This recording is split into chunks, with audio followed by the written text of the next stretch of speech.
Chapter 14. The Tribunal fractures.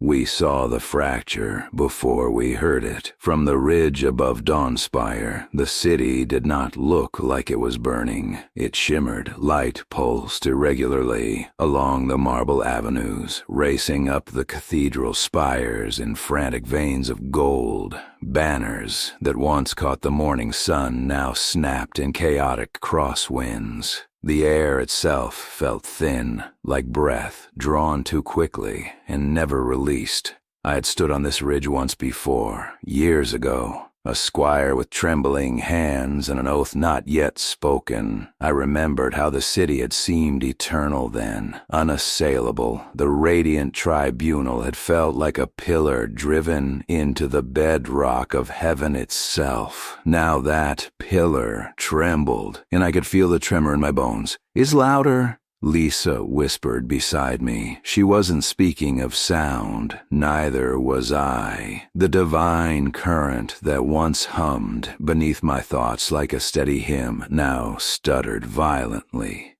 It rose in surges, then vanished in sharp drops that left my heart racing in sudden absence. It was like standing in surf that refused to decide whether it would advance or retreat. Marin adjusted the straps of her half-broken gauntlet. The metal caught the flicker of unstable light and reflected it back in jagged flashes. "Too many conduits pulling at once," she said. Caelan knelt near the ridge's edge, studying Dawnspire as if it were terrain before a siege. "Nah," he muttered. "Not too many." He looked up at me. "One." The word settled heavy between us. Malric. The gate without order. We descended the slope and approached the southern gate, expecting challenge. There was none. The guards were arguing. Two paladins stood nose to nose beneath the archway, radiant sigils blazing erratically across their armor. "You received correction," one insisted. "I received confirmation," the other shot back. "From whom?" "From the light itself. The light doesn't amend itself." I moved between them before steel could leave sheath. "Stand down." They turned toward me, recognition dawning slowly. My name traveled fast once. Reputation had weight inside these walls. Now I saw uncertainty in their eyes. "You've been to Emberfall," the first said carefully. "Yes." And the question was not accusation, it was desperation. I could feel the divine current pulling at my throat, urging alignment, urging clarity in one direction or another. Instead, I answered plainly. "I found a god under strain." They stared at me as if I had spoken blasphemy. Perhaps I had. Behind us, more voices rose in discordant debate. Paladins who had once spoken in unified cadence now overlapped each other in fractured prayer. No one was watching the gate. No one was watching the city. The tribunal was too busy watching itself. We passed through without further challenge. Dawnspire unraveling. The streets were wrong, not destroyed, not yet, but misaligned. Shrines along the main thoroughfare flickered like faulty lanterns. Blessings carved into stone archways glowed faintly, then flared too brightly, then dimmed to nothing. The air carried the sharp metallic scent of overdrawn magic. Citizens clustered in tight knots, whispering. A woman clutched a rosary so hard the beads bit into her palms. A baker slammed his shutters closed and barred them from within. Children cried without understanding why. The divine had always been constant in Dawnspire. Even those who did not worship felt its steady warmth like sun on skin. Now that warmth was inconsistent. and inconsistency breeds fear faster than flame. Ahead, the pillar of illumination rose from the central square, tall, gleaming, etched with the oaths of 7 founding paladins. I had spoken my own vow there. I will obey the light in all things. The words echoed back to me now with uncomfortable emphasis. In all things. What if the light itself was constrained? What if obedience served not truth, but whoever held the channel? I forced the thought aside as shouting erupted near the pillar. The divide made visible. They had painted over the banners, not elegantly, not ceremonially. In hurried strokes of gold and crimson, someone had replaced the Tribunal's emblem with a single word: obedience. Paladins gathered beneath it stood rigid, armor polished, blades at the ready. Their eyes did not waver. Across the square, another group had removed their cloaks entirely. The radiant sigil lay discarded at their feet. They wore no new emblem, only conviction. "We will interpret," one of them was saying as we approached. "The light gave us conscience. It did not revoke it." An obedientist scoffed. "Conscience is weakness." "No," the interpreter replied, voice steady. "It is responsibility." The word responsibility struck deeper than any insult. This was no longer rumor. It was open fracture. Marin leaned close to me. "How long?" "Not long," I answered. The square vibrated with suppressed violence, and above it, the statue of Solon shimmered. The avatars, fall light, gathered at the cathedral spire in sudden brilliance. Gasps rippled outward. A divine avatar descended, radiant, towering presence, heavy with authority. The crowd parted instinctively. Even now, even fractured, the instinct to kneel remained. I felt the weight of a pressing down my spine. The avatar opened its mouth. "I am the will of..." The voice broke. It split into 2 tones, overlapping and discordant, one clear and commanding, one strained and almost pleading. "Not free." Cracks of violet energy slashed across its golden form. Lisa grabbed my arm. "They're pulling at it." The air tightened violently. The avatar convulsed, light flaring erratically from its hands. Then it screamed. The sound was not wrath. It was agony. I dropped to one knee, not in worship, but from the force of it. Every paladin in the square clutched their chests as divine channels recoiled violently within us. It felt like someone had seized the roots of our power and yanked. The avatar collapsed inward, imploding into a spiral of fractured radiance that dissipated into smoke. Silence followed, and in that silence, something fundamental shifted. If the divine could scream, it could suffer. Malric speaks. The cathedral doors thundered open. High Justicar Malric strode into the square, clad in ceremonial armor, brighter than any other present. 7 radiant sigils glowed across his chest, each pulsing in perfect rhythm, unlike the rest of the city. He did not look shaken. He looked vindicated. "You have witnessed," he called, voice amplified by unseen resonance, "what doubt does to the light." His gaze swept across both factions. "Heresy has infected our order." Murmurs rose. "The Oracle of Emberfall has twisted divine channels. Those who defend her weaken the foundation of heaven itself." The words were crafted carefully. Each syllable carried subtle pressure, like a hand pressing gently but insistently against the back of the mind. I felt it attempt to align me. Stand with him, stand with unity, stand with obedience. Then the voice came, inside my skull, clear, resonant, authoritative. "Caelan, Dawnspire, stand with Malric." My breath faltered. It was Solon's voice, but it trembled. Unity above doubt. The command pressed against my oath, like iron against flesh. For a heartbeat, it would have been so easy to comply, to restore certainty, to silence fracture by choosing the louder authority. Then another whisper slipped beneath it, faint, desperate. No. The two tones collided inside me, and I knew a god was being spoken through.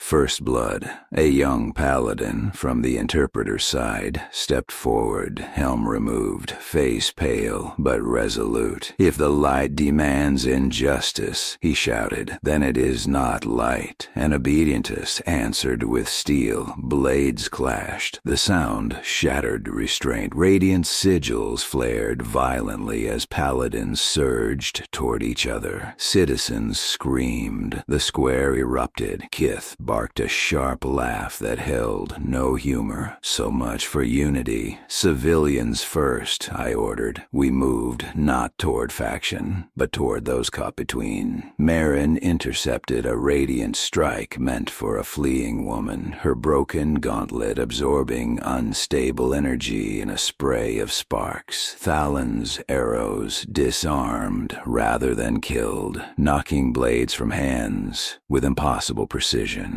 Lysa wove arcs of flame that separated combatants without searing flesh. Bram planted himself like an immovable pillar, healing indiscriminately, obedientist and interpreter alike. I stepped between two sworn brothers locked in furious exchange. "Stop!" I roared. Power surged through me, but not as command, as conviction. Radiance burst outward in stabilizing waves, disrupting the violent resonance that fueled their fury. They staggered back, breathing hard. "You swore to protect," I said, "not to enforce." One faltered. The other lowered his blade. Small victories. In a city tearing itself apart, small victories mattered. The light goes out. A tremor rolled through Dawnspire. The sky dimmed unnaturally. Every shrine, every sigil, every faint golden thread in the air flickered. Then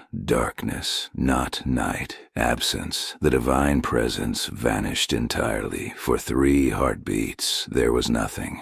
No warmth, no current, no voice. Paladins across the square collapsed as the channel they had relied upon since Oath Day vanished without warning. Citizens wailed. I gasped as if plunged underwater, and in that void, I heard him. Clear. Unfiltered. Caelan. Not command. Not authority. Just voice.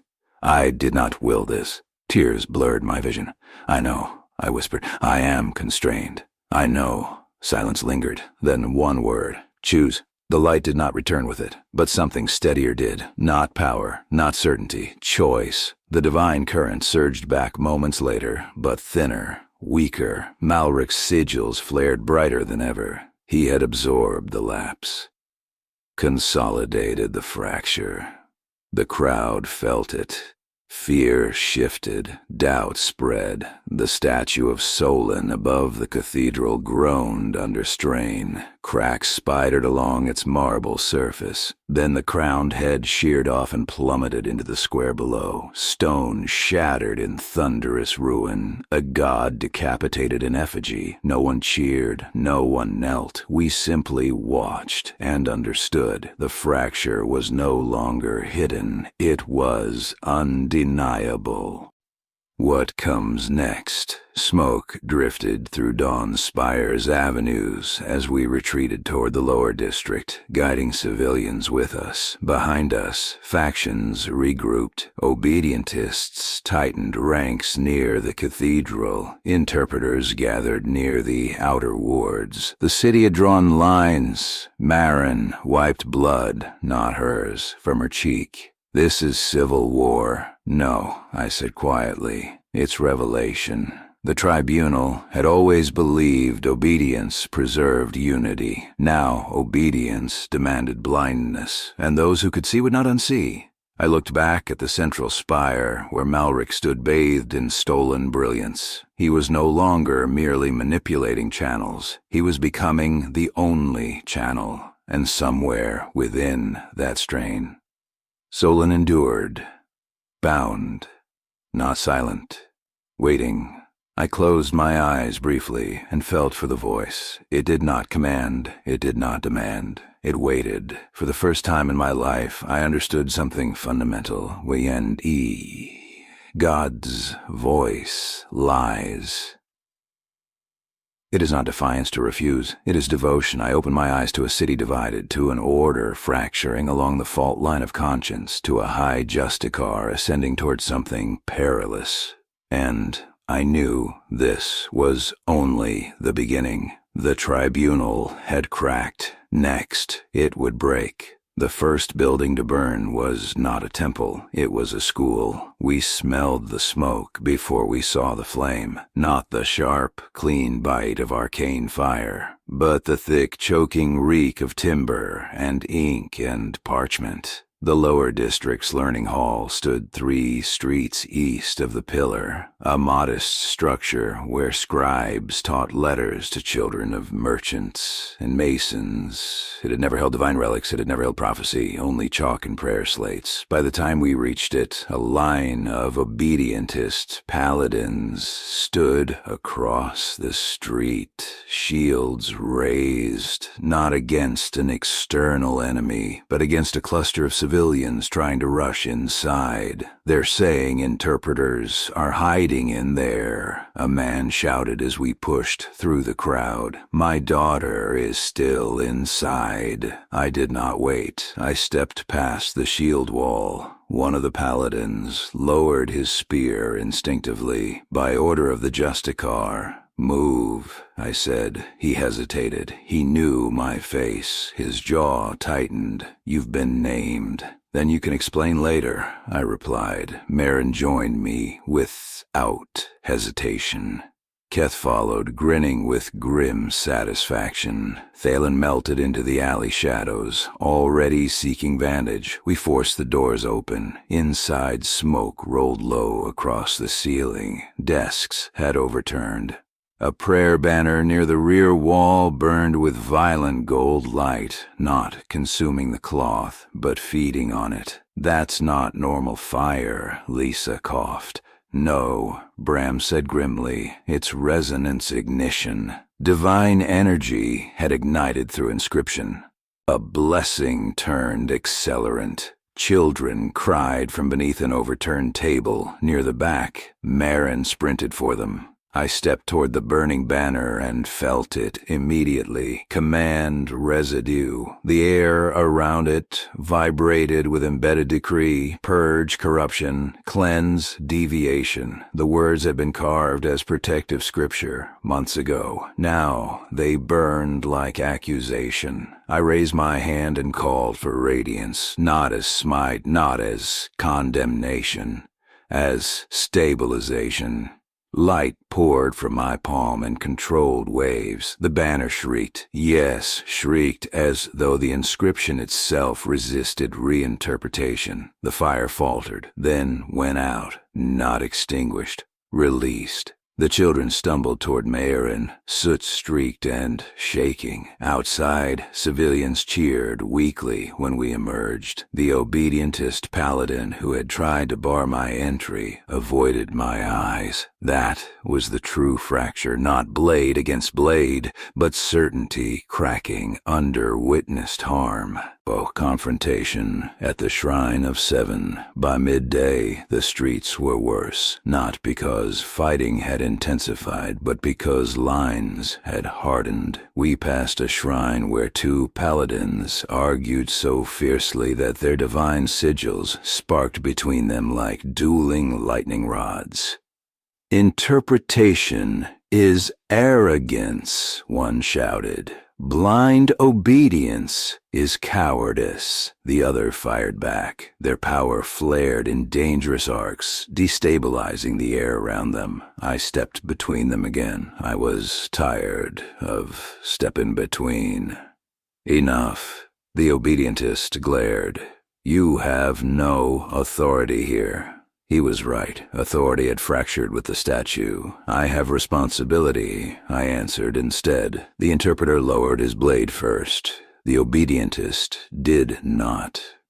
"You would defy the Justicar?" he demanded. "Yes." The word landed like a dropped shield. Murmurs spread through the gathered onlookers. "You admit it," he pressed. "I admit," I said steadily, "that a command delivered under constraint is not holy." His expression shifted, just slightly, not anger, uncertainty. "You heard it too," I said quietly, low enough that only he could hear. His grip faltered. For a moment we stood there, two paladins, bound by the same oath, separated by what we were willing to question. He lowered his blade. It was a small thing, but small things were multiplying. Malric's ascension begins. The sky dimmed again, not to absence this time, but to compression. Every divine thread in Dawnspire tugged toward the central cathedral spire. Malric stood upon its highest balcony, arms raised, 7 sigils blazing in unnatural harmony. From where we stood, I could see filaments of light stretching from distant shrines toward him, thin at first, then thickening. He was not merely siphoning, he was consolidating, drawing divine current into a singular conduit, himself. Paladins across the city staggered as their blessings thinned. Healing spells fizzled mid-invocation. Radiant shields collapsed unpredictably. The obedientists cheered at first, believing the surge proof of divine favor. Then their own power flickered. Confusion rippled outward. "He's draining everyone," Lisa breathed.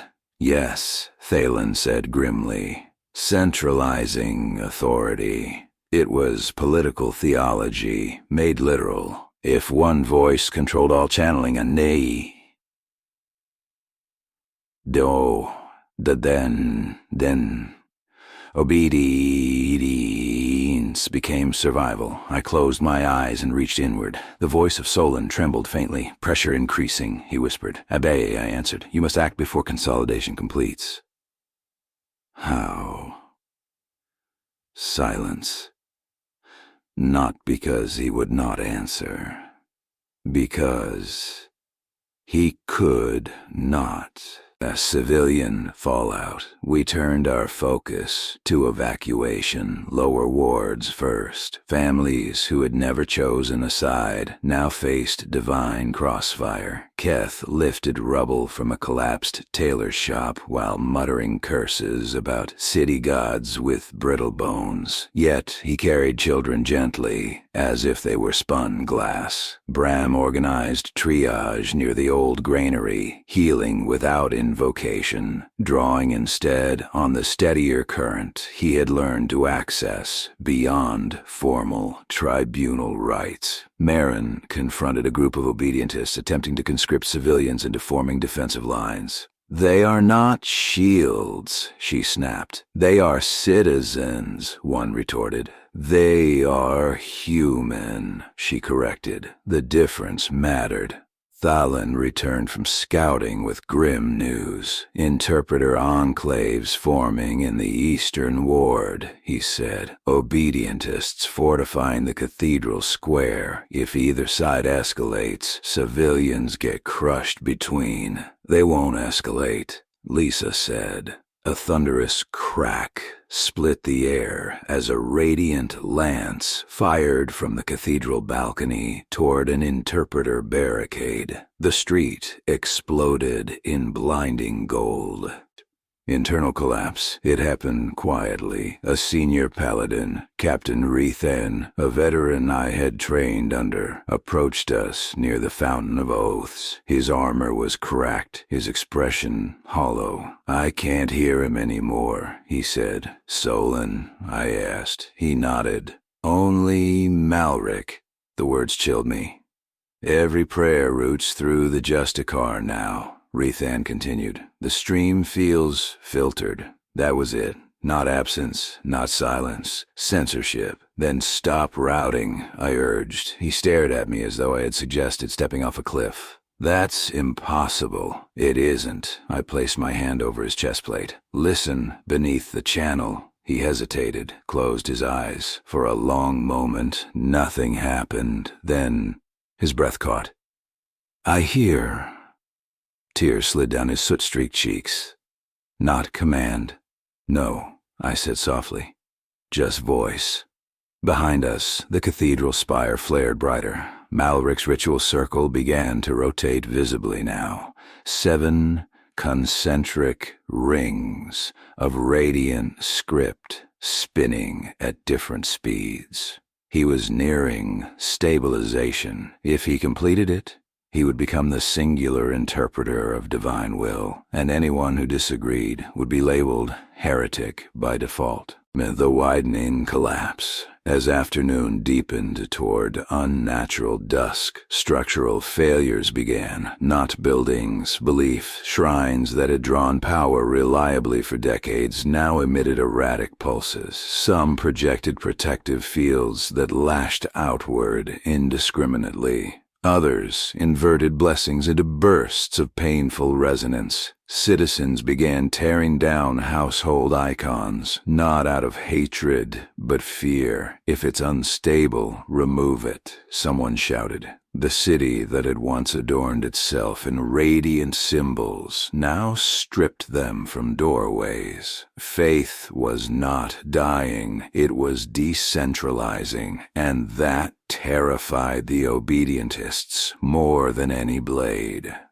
The second silence. Without warning, the divine current seized. Every filament in the sky snapped taut toward Malric's spire. For one blinding instant, the cathedral tower blazed like a second sun. Then, everything collapsed inward. A vacuum. I felt the channel tear through me violently. Paladins across Dawnspire screamed as their conduits compressed toward the central ritual. Malric had overreached. The 7 spinning rings around him warped under pressure. Cracks of violet light.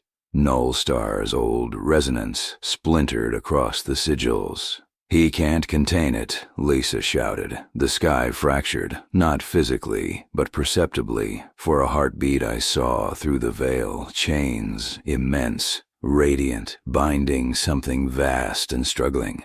Solin's presence strained against them. Malric stood at the convergence point, siphoning not just divine current, but restraint.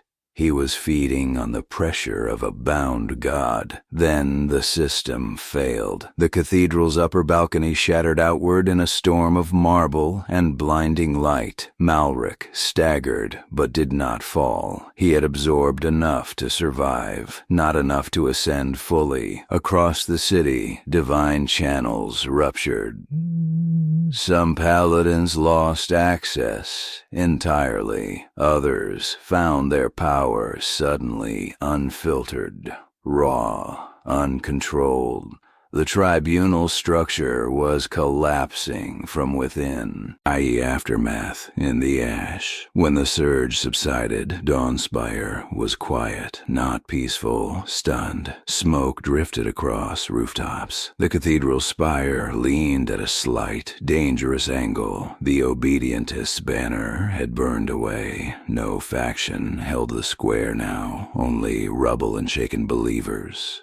Marin stood beside me, breathing hard. He failed. For now, I said, but he proved something. What?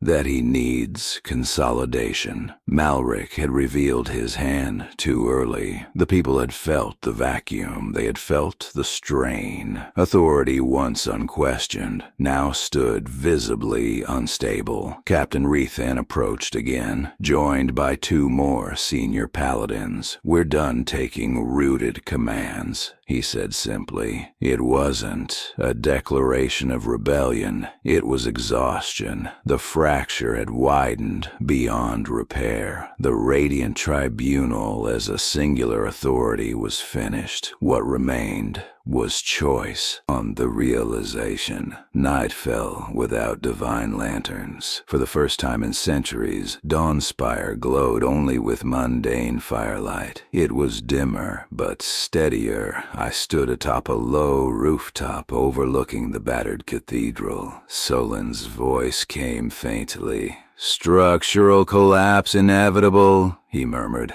"I know. Malric will attempt a final consolidation." "When?" "Soon." I inhaled slowly. The city below did not look ruined. It looked revealed. The fracture had spread from paladins to civilians, from command to conscience, from structure to soul. The divine order had relied too long on singular interpretation. Now interpretation belonged to every heart willing to bear its weight. Marin joined me at the rooftop's edge. "What are you thinking?" "That the Tribunal isn't shattering because doubt infected it." She waited. "It's shattering because truth can't be centralized." Below us, citizens lit candles in windows, not in obedience, not in protest, in hope. The light flickered unevenly across Dawnspire. Not gone, not conquered, uncontained, and somewhere in the cathedral's fractured spire, Malric prepared his final attempt. The widening collapse had begun, and this time, no banner could hold it together. Night did not bring quiet, it brought clarity. Dawnspire had never known true darkness. Even in its deepest hours, divine lanterns shimmered along its avenues, casting steady gold across marble and stone. The radiant Tribunal had long believed that visible light reassured the faithful. Now there were no lanterns, only candles, only hearths, only mortal flame, and I could not decide if that frightened me or steadied me.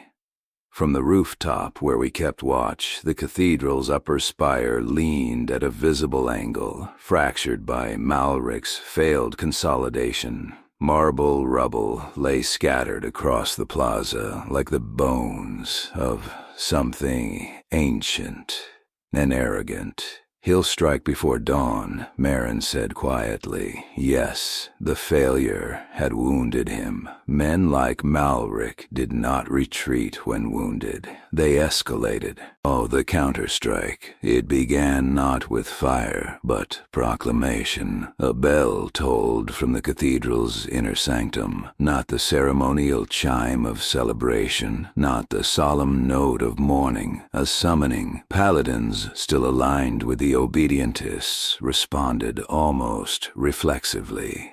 I watched them emerge from alleyways and temporary encampments, armor hastily reforged, sigils flaring in uneven bursts. Malric appeared once more upon the shattered balcony, though now he stood surrounded by a rotating corona of script, shards of divine language orbiting him like weaponized scripture. His voice thundered across Dawnspire. "The light falters because traitors fracture it." He gestured toward the lower districts where interpreters had taken shelter. "They claim conscience. They claim interpretation. They claim authority over heaven itself." The pressure returned, stronger. I felt it crawl up my spine. "Return to alignment," he commanded, "or be severed." Severed. The word carried weight beyond metaphor. Across the city, several paladins gasped simultaneously. Their sigils dimmed to embers, then went dark. The severing had begun. He had found a way to isolate dissenters from routed divine current. Not killing them, not yet, but stripping them of sanctioned access. Keth spat over the rooftop edge. Petty tyrant. It's not petty, Thalin said grimly. It's strategic. Malric had calculated something precisely. Many paladins would rather abandon doubt than lose power, and he was about to test that truth. Mass desertions. The first desertion shocked me. Sir Halvoran, Knight Captain of the Western Ward, a man who had trained me in defensive formations and drilled into me the sanctity of obedience. He stepped into the cathedral square with helm removed and blade sheathed. I will not sever my brothers, he called upward. Malric's expression did not shift. You will obey. I will choose. The pressure intensified. Halvoran's sigil flickered violently across his chestplate. For a moment I thought he would collapse. Instead, he reached up and tore the Tribunal emblem from his armor. The act itself was simple. The impact, seismic. A dozen paladins behind him hesitated. Then 3 stepped forward and removed their own emblems. Then 5 more. Obedientist ranks wavered. Malric's eyes blazed with furious light. Sever them. A wave of divine pressure rolled outward. Several of the defectors staggered as their routed channels snapped closed. Din, ne now, falsiu. Disi, they stood, breathing, unlit, yet unbroken. They still hear him, Lisa whispered. Yes, I said softly, just not through Malric. The desertions multiplied, not all at once, not dramatically, but steadily. Like cracks spreading through glass. The Tribunal's unified facade shattered. Confrontation at the training grounds. I did not expect to face Master Eric that night, yet I found him waiting in the old training courtyard, the place where I had first held a blade as more than a squire. He stood beneath the shattered archway, armor immaculate despite the chaos beyond. You've grown bold, he said without greeting. I've grown aware. His gaze lingered on my face, searching for something. Doubt, perhaps, or regret. You were my finest student, I know. And now you undermine everything we built. No, I replied evenly. I refuse to let it be hollow. His jaw tightened. You presume to judge the structure that shaped you. I presume to defend its foundation. He drew his blade. The sound echoed painfully familiar.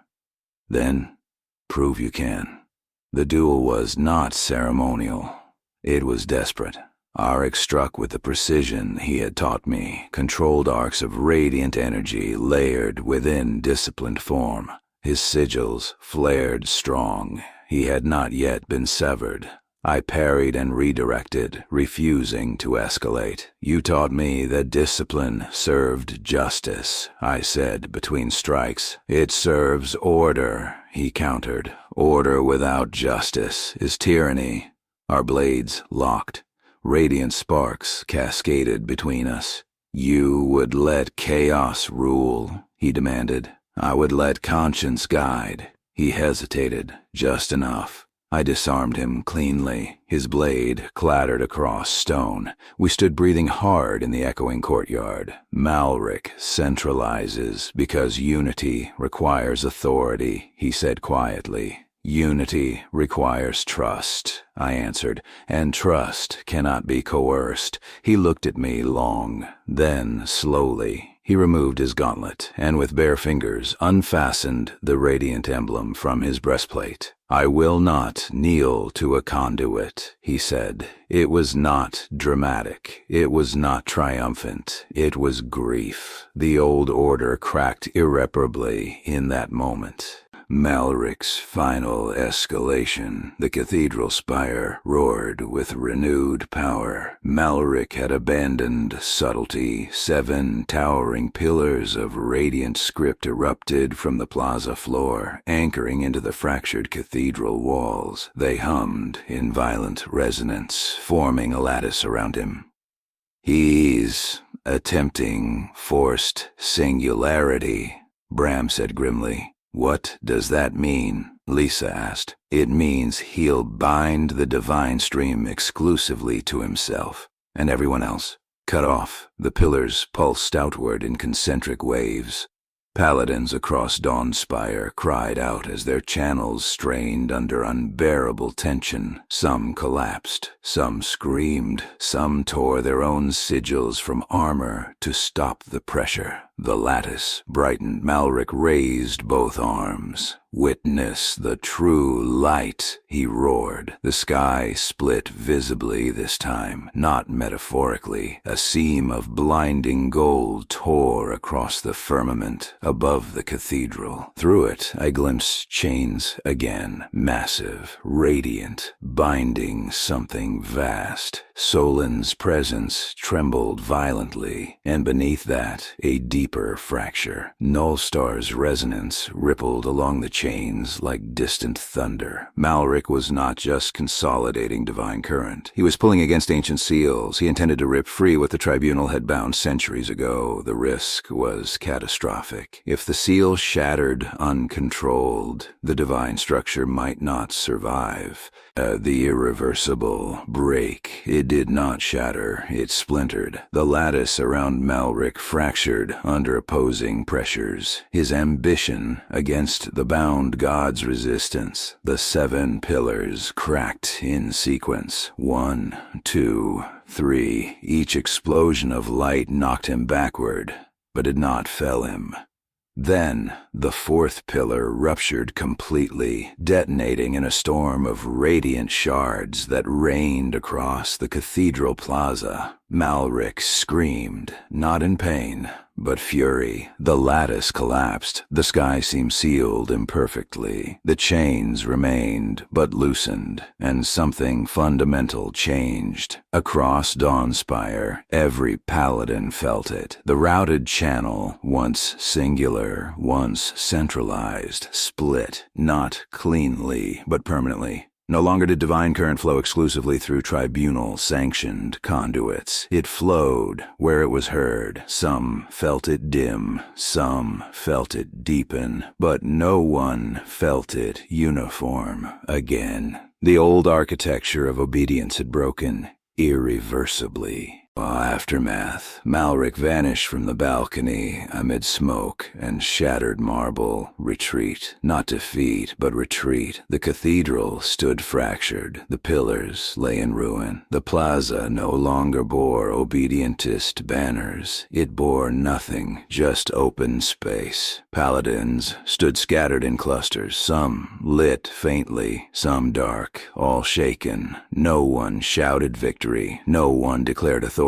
The radiant tribunal had not been overthrown. It had dissolved. Master Eric stood beside me in silence. "What have we done?" he murmured. "We've ended the illusion," I answered. "Of what?" "That the light needs a single voice." He looked toward the dim skyline where candles now flickered in windows across Dawnspire. "They will call this heresy." "Yes. And if they're right." I met his gaze. "Then let heresy be defined by conscience." He did not argue. The spiritual point of no return. Later, as we stood once more upon the rooftop overlooking the battered cathedral, Solin's voice came clearer than it had since the fracture began. "I feel unbound, not fully free, but less constrained. Malric's failed singularity had weakened the enforced routing. The chains still held, but not as tightly. The order cannot return to what it was," Solin said. "I know. Would you restore it if you could?" The question surprised me. I looked down at the city, at paladins who now stood without centralized command, at citizens who had witnessed divine instability firsthand, at mentors who had chosen conscience over convenience. "No," I said, not because I hated what the tribunal had been, but because I had seen what it had hidden. The fracture had revealed too much. The spiritual break was permanent. Faith would never again be synonymous with obedience, and paladins would never again kneel without question. Myron stepped beside me. "It's over," she said quietly. "No," I replied. "It's irreversible." Below us, Dawnspire glowed faintly, not with uniform divine brilliance, but with scattered mortal flame and uneven radiance. It was imperfect, uncontrolled, alive. The radiant tribunal had fractured, its authority shattered, its structure split, and in its place, something uncertain, something dangerous, something honest. The old order could never be restored, and for the first time, I did not mourn it.